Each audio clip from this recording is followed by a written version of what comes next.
Ito po dito mga bahay. Mga kubo lang siya. Puro kawayan. Ayan o. Ang cute nga nila o.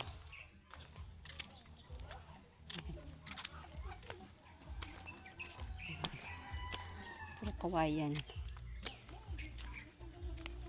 Presko ang mga kubo dito. Lahat dito ay kubo. Yun. Aray ko. Yan po yung paahon. Oh. Andun niya aming tricycle. Sa unahan. Ayun. Flat ang aming gulong.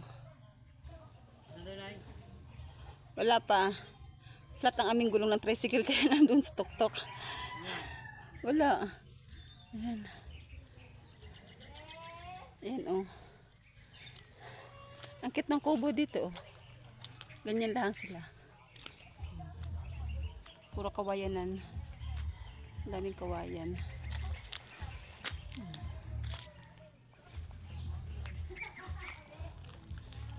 Yan ang kubo na yung aking pamangkin yun. Naghahanda na nalagyan ng tilapia. Ganito dito mga kubo. Ang cute nga ng kubo dito. O, ganyan lang siya. Sa ilalim ng kawayanan. Ayan. O, yan o. Kawayanan. Yan o. Yan siya o. Merong iba ang bubong ay tulda lang. Nasa ilalim ng kawayanan yung ano kubo.